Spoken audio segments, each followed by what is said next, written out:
যে আমার বাবা আমার জীবনের একমাত্র অনুকরণ এবং অনুসরণের মানুষ। আমার ছোট ভাইটার বয়স তখন 1.5 বছর ছিল যখন আমার বাবাকে গুম করা হয়।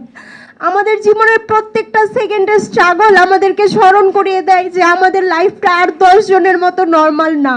আমরা একটা সাধারণ লাইফ লিড করতে পারি না আর 10 জনের মতো। প্রত্যেকটা মিনিট, প্রত্যেকটা সেকেন্ড আমাদের যে ট্রমার মধ্যে থাকতে হয় সেটা আসলে ভাষায় বলে প্রকাশ করার মতো না।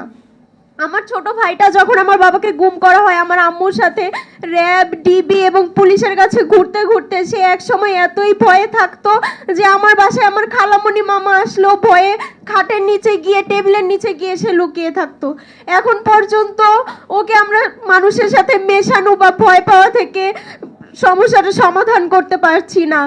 অধিকার থেকে কাউন্সিলিং এবং সাইকোসোশ্যাল ট্রেনিং এর মাধ্যমে আমাদেরকে অনেক সহযোগিতা দেওয়া হয়েছে। আসলে এই গুম পরিবারগুলোর যে কি ট্রমা সেটা আমাদের বাংলাদেশে অসংখ্য মানবাধিকার সংস্থা থাকা সত্ত্বেও কেউ গুম পরিবারের পাশে এসে দাঁড়ায়নি।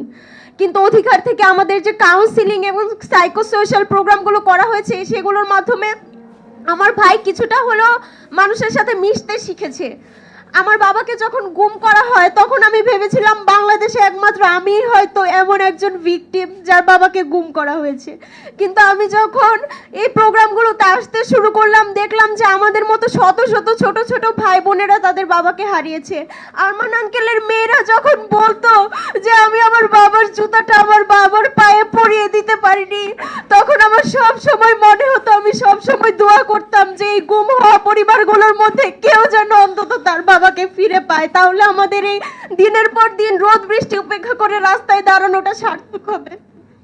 যখন আরমান আঙ্কেলকে মুক্তি দেওয়া হলো, আমি যখন ফেসবুকের নিউজটা দেখলাম, আমার শুধু আমার ছোট্ট সেই বন্ধুটার কথা মনে পড়লো যে তারা অন্তত তার বাবার পায়ে এখন জুতা পরিয়ে দিতে পারবে। কিন্তু আমি আমার বাবার জন্য যে আমের জুস রেখেছিলাম 7 বছর পরেও আমি আমার বাবাকে আমের জুস খাওয়াতে সার্থক হইনি। আমার মা সেই আমের জুস 4 মাস ফ্রিজে রেখে দিয়েছিল যে আমার বাবা ফিরে আসবে। আমাদের ফ্রিজে পচা দুর্গন্ধ ছড়াচ্ছিল, আমার খালামণিরা সেই জুসটা বের করতে পারছিল না। 5 তারিখের পরে আমরা আবার নতুন ভাবে একটা জীবন সংগ্রামের শিকার হয়েছি। সেই 5 তারিখে গোলাগুলি, হামলা, আগুন উপেক্ষা করে আমার আম্মু রাত 3টা পর্যন্ত ডিজিএফআই ছিল। আমি আর আমার ভাই অপেক্ষা করছিলাম যে আমার বাবা ফিরে আসবে। আম্মু যখন একা আসলো আমার ভাই কান্না শুরু করে দিল। আমার ভাই আগে প্রত্যেকটা মুহূর্ত আমাদেরকে প্রশ্ন করতো যে বাবা কবে ফিরে আসবে, বাবা আছে কিনা। কিন্তু 5 তারিখের পরে আমাদের মধ্য থেকে এই আশাটা নিঃশেষ হয়ে গিয়েছে। আমরা এতদিন বুকে একটা আশা নিয়ে বেঁচেছিলাম যে আমরা আমাদের বাবাকে এই ফ্যাসিস্ট রেজিমের পতনের পরে ফিরে পাবো। জুলাই আন্দোলন যখন আমি অংশগ্রহণ করলাম, আমার আম্মু বারবার বললো যে আমাদের এমনি সমস্যা, তুমি এগুলাতে যাইও না। আমি বললাম এই দেশ থেকে আমার বাবা গুম হয়েছে, এই দেশকে রক্ষা করার দায়িত্ব আমাদের তো আরো সবার আগে যেতে হবে। আমি খুবই আশাবাদী ছিলাম যে এই জুলাই অভ্যুত্থানের পরে আমি আমার বাবাকে ফিরে পাবো। ডিজিএফআই যে 3 দিন আমি দাঁড়িয়েছিলাম, প্রত্যেকটা মুহূর্ত আমি অনুভব করতে পারছিলাম আমার বাবাকে হয়তো এখানে রাখা হয়েছিল। আমার বাবার পাশে বসলে আমি যেরকম অনুভব করতাম, ডিজিএফআই এর অফিসে 3 দিন সারাক্ষণ দাঁড়িয়ে থাকার পর আমার মনে হচ্ছিল আমার বাবাকে এখন আমি ফেরত পাবো। কিন্তু আজ 10 মাস পেরিয়ে গেলেও আমরা এটাই জানতে পারিনি যে আমার বাবা জীবিত নাকি মৃত।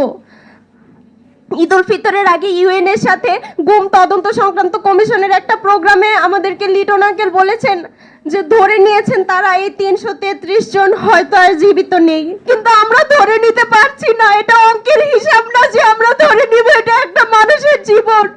আমাদেরকে সঠিক তথ্য দেওয়া হোক যে আমার বাবা জীবিত নাকি মৃত। সবাই বলে মিলাদ দিয়ে দিতে, কিন্তু আজও আমরা কোনো মিলাদ দিতে পারিনি, কারণ আমার মা বিশ্বাস করে যে আমার বাবা বেঁচে আছে। আমি জানতে চাই আমার বাবা জীবিত নাকি মৃত। আমরা বিচার চাই। আমরা এরকম কোনো ক্ষমতার আসনে আসীন হওয়ার জন্য মানুষের আন্দোলন দেখতে চাই না। আমরা আন্দোলন দেখতে চাই গুম, খুন, ক্রসফায়ারের মতো কোনো অপরাধ যেন বাংলাদেশে সংগঠিত না হয়। একটা সুস্থ সুন্দর বাংলাদেশ গঠনের জন্য সবাই এগিয়ে আসুন।